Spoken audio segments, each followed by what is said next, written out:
sa pinakadulong bahagi ng Cebu. Sagana raw ang biyaya ng kalikasan. Hindi niya po kami binigo. Binibigay niya po sa amin.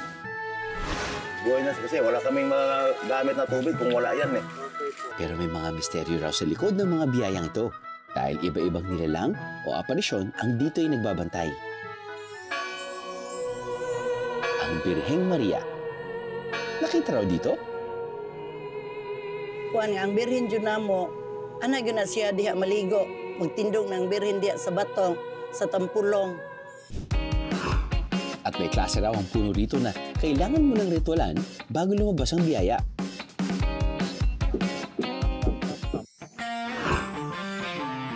May katotohanan ba sa likod ng mga kwento ng kababalagang ito?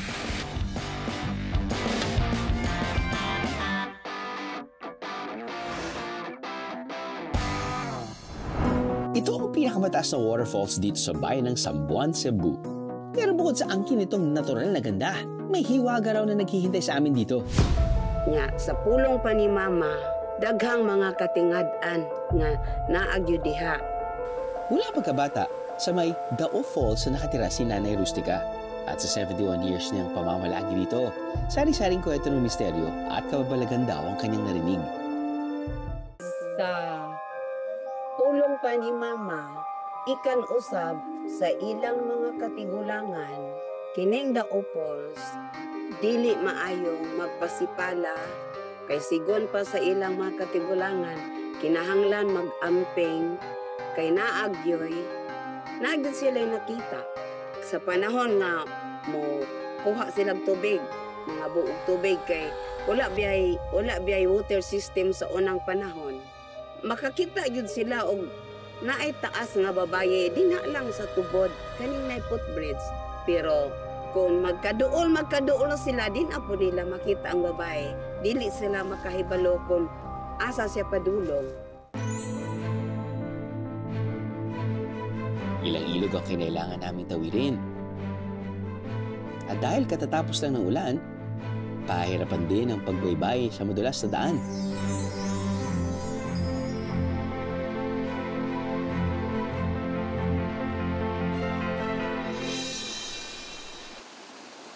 Masaksihan kaya natin ang di umano'y misteryo ng Dao Falls? Abangan mamaya. Ang puno ng mga ito sa Ginatilan at Sambuan, pinaniniwalaang mapakikinabangan lang kapag niritualan.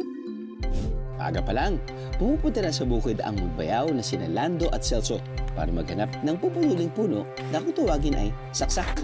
Pero bukod sa palakol at barete de cabra, may bitbit din silang shell ng itlog at cornstarch.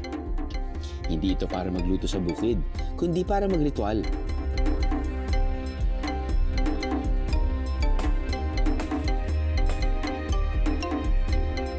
Matapos pumili ng matandang puno ng saksak, ibabaw ng pako sa kukuha ng ugat ng puno at sisindihan nila ito para malaman kung maganda ba ang laman. At bago tuloy ang putulin ng puno, isasagawa muna nila ang ritual. Mula pa raw sa kanilang mga ninuno ang paniniwalang mapakikinabangan lang ang puno ng saksak kung riritualan. Kaya naman walang palyan nila itong sinusunod ilan mang dekada na ang nagdaan.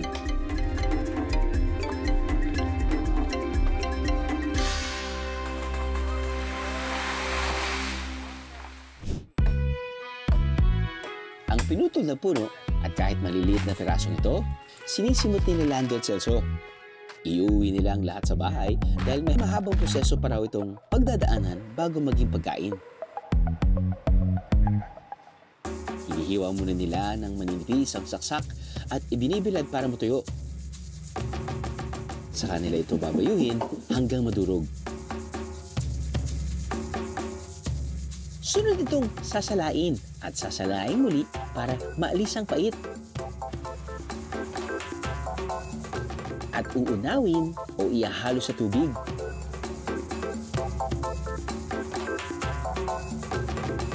Baka ilang ulit ng pag-uunaw hanggang sa makuha ang tinatawag na natok. Naniniwala ba kayo na ang lahat ng mabusising trabaho ito pinagdadaanan para sa panghimagas na ito? Okay, so mga biyero, kasama natin ngayon si Reynan, aka Aura. At ikaw ay 20 years old ngayon. Pero nagsimula siya sa pagbabayo. Pagpabayo, Para makakuha ng natok. Opo. As early as 7 years old. So ngayon, magkakaroon kami ng competition. Siyempre, alam naman natin kung sino mananalo. Pero gusto ko rin masubukan kasi. Gusto ko malaman kung gaano kahirap or kung gaano kadali para sa'yo. Kailan ba nagsimula itong proseso na to na kinakain yung mismong bark ng puno, no? I think sabi ng lola ko yung pag World War II, World War II. ito yung kinakain sa bukid. Kasi hindi na makapagpili dito sa palengke dahil meron yung mga sundalong Hapon. Ay, hindi. Oo, baka maano sila. Baka mapatay sila. Mapatay sila. Opo, sir. So, naghanap na lang sila ng makakain. Oo, ng alternatibo para makakain at para makasurvive. Sabi, no? Magagawa mo yung natok in matagal. 500 years? Matagal. Ang pinakamatagal ay 1 week. 1 week? Opo. Tapos magkano yung kita? Malaki siya, sir. Malaki kita din. Oo, malaki. Pero yung pagproseso ay mahirap. May oras na para saksakin ng saksak. Bayuhin pala. Para hindi kami mangawit, idadaan na lang namin ni Reynan sa tamang ritmo.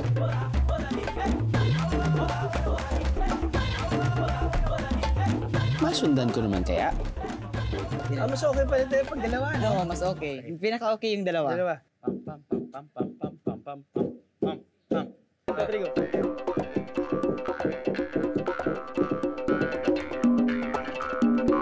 Mukhang marami-rami pa akong babayuhing saksak para mapantayan ang husay ni Reynan. Gusto lang, sa sobrang hirap ng proseso para makakuha yung natok, parang dapat lahat masarap.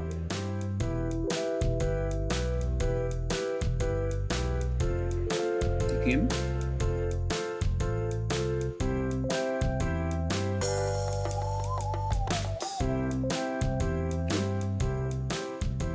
So parang yung natok na hinahalo nila sa kung ano man, and usually parang nakikita natin mga shredded na buko, meat.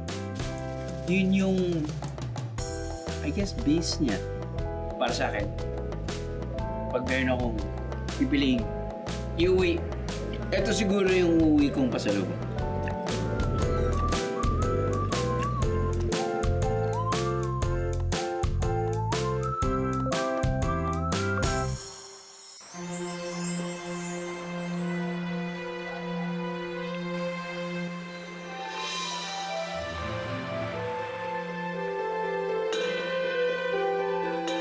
Yung Mama Mary po, yung Birhen sa Konsolasyon po, umaalis po tuwing gabi. Kuan nga ang birhen jud namo, ana gyud na siya diha maligo, magtindog ng birhen diha sa bato, sa Tampulong.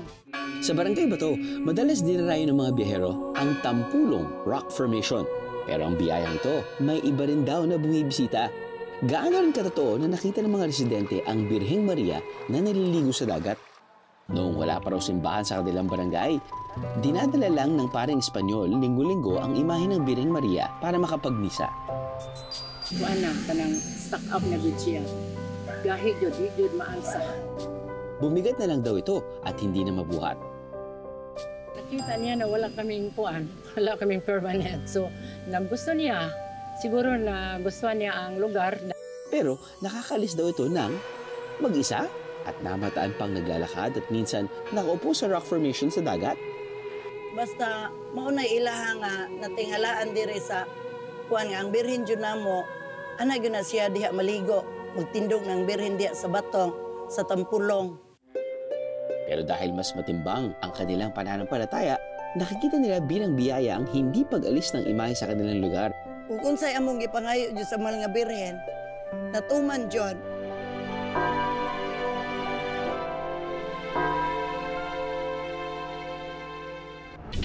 Sa isa pang lawas sa Sambuan, may pambato raw silang pagkain na naninipit daw sa sarap. At araw man o gabi, available. Basta't kaya mong huliin. Hanapin natin yung mga malalaking bahay, malalaking butas, malalaki din yung nakatira. Ito yung bahay ng kagang. Ang ginagamit nilang trap sa paghuli ng kagang, tinatawag nilang pasgong. Kasi pag maglagay kami ng Example, 20, 20 na pasgong, most likely 20 din yung lalabas. Ilang sandali pa.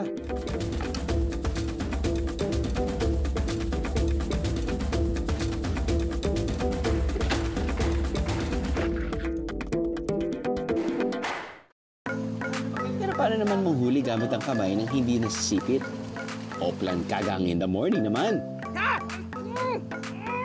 Pag ganun yung pagdakip ng alimango, yung pakakapot. So apakan mo yung katawan, tapos para hindi sa masugatan. Para hindi masugatan. So yung konting-konti lang. Tapos hahawakin mo yung close. Yung sipit, no? Sipit.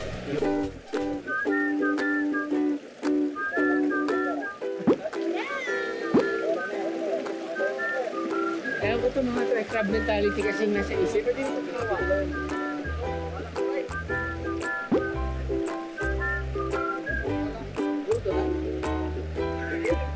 One eternity later, Huwag tayo maingay.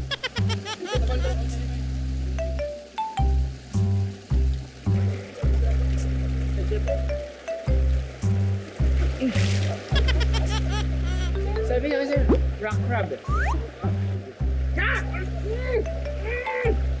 Gumagalaw pa, oh. Sir, asan yung Paris niya? pagkatapos huliin, hindi raw agad kinakain ng kagang. Pinakakain muna ito ng laman ng nyog ng ilang araw para maging malinis daw ang mga kagang. It's cooking time na, sorry crabs. Ihalo ang aligya at lubi o young coconut sa iba't ibang pampalasa. Saka ito ipapalaman sa shell ng kagang.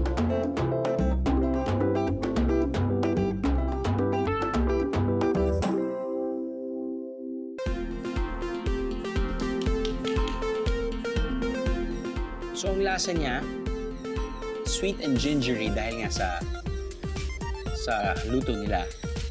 But parang ang sarap isipin na hinuli natin a few moments ago. Buhay na buhay siya.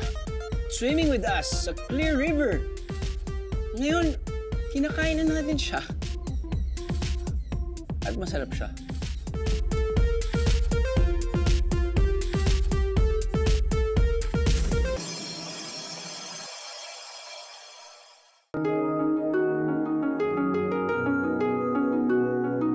Kwento ng mga lokal, meron daw tagabantay sa Dao Falls. Makakita yun sila og naay taas nga babaye dinha lang sa tubod kaning nay footbridge.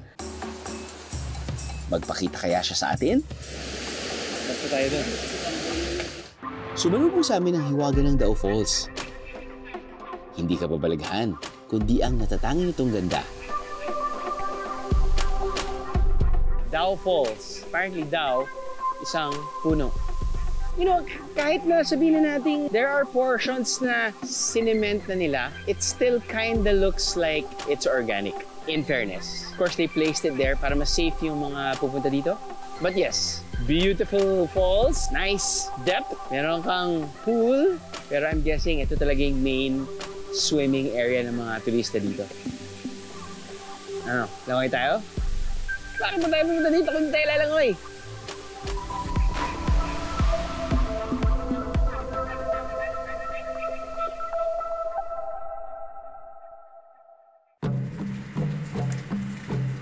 Samantala, isang spring o bukal, nawawalan daw ng tubig kapag naiingayan. Pag nag-iingay, lalo na yung may dala kang mga bata, tapos biglang mawawala yung tubig. At nananakit pa raw sa ilang dumaraan. Dumaan ako dyan, ako lang mag-isa. Bigla lang akong sinapak dito. Dito sa Barangay Monaco, matatagpuan ang bukal na di mano dinadaluyan ng kababalaghan. Nung una, walang-wala kaming tubig dito. Doon kami sa may ughob naglalaba, nag-iigib ng tubig, naliligo. Pero kasabay ng libreng daloy ng tubig, may freebie rin daw itong misteryo.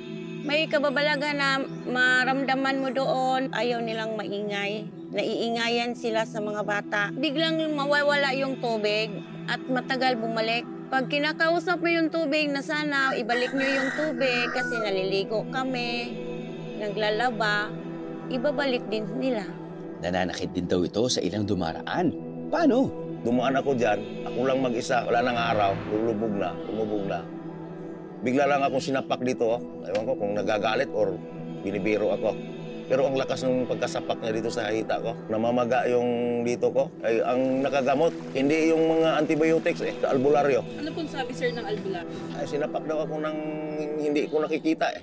Sa tingin ko, nandoon sa puno ng kahoy. Minsan, makikipagkaibigan, minsan tinatakot ka, pinaglalaruan. Paniwala ko, nandyan mayroon talagang nagbabantay dyan. Andyan talaga sila, yun ang mundo siguro nila. Wala naman po sa inyong parang nakakita na sa kanila? Wala, pero magpakita sila hindi buo. Anino.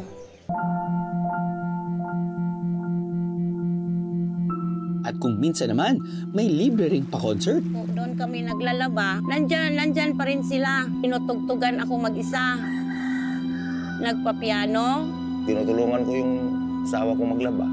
Ganyan. Ang maririnig ko lang, yung disco. Uli, no? Ito na, may disco na. Ang ganda ng sounds, oh. Parang kuhan talaga ang lakas. Tapos, papatingin ako doon sa mga kahoy. Diyan may simula yung kuhan, sounds. Pero sa kabila ng sari-saring kwento ng kababalaghan at katatakutan, biyaya siya sa aming lugar. Kasi pag wala kaming tubig, lahat-lahat dito, doon kami pumupunta. Buhay na kasi wala kaming mga gamit na tubig kung wala yan eh. Ang tagal na niya, baka Second World War pa yan.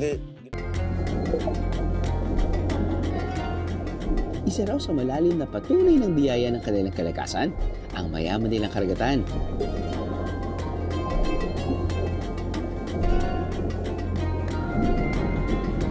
Dahil mababaw pa lang, masisilayan na ang natatangi nitong ganda.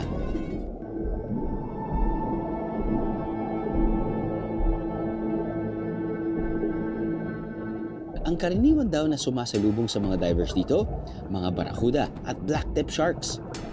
Swertein kaya tayong masilayan sila.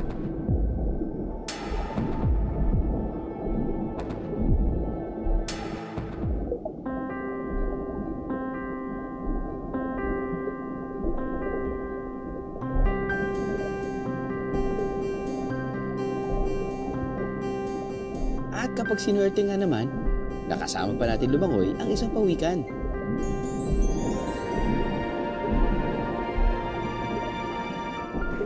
Well, sabi nga ni Kuya Tatat, yung ating tour guide, this is probably one of the oldest marine protected area dito sa Cebu. Doon pa lang. Few steps pa lang nakikita mo, oh my God, sobrang rich sila in terms of biodiversity dahil iba't ibang malalaking corals. Sabihin nun kasi kapag sinabi mong malalaking corals, matagal na sila nandyan. We were fortunate enough na nakakita kami ng pawikan. I gotta say, matagal na natin hindi experience yung few steps away from the shore, tapos nun, clear yung water. It's definitely a great experience if you're really into freediving, snorkeling, and the like.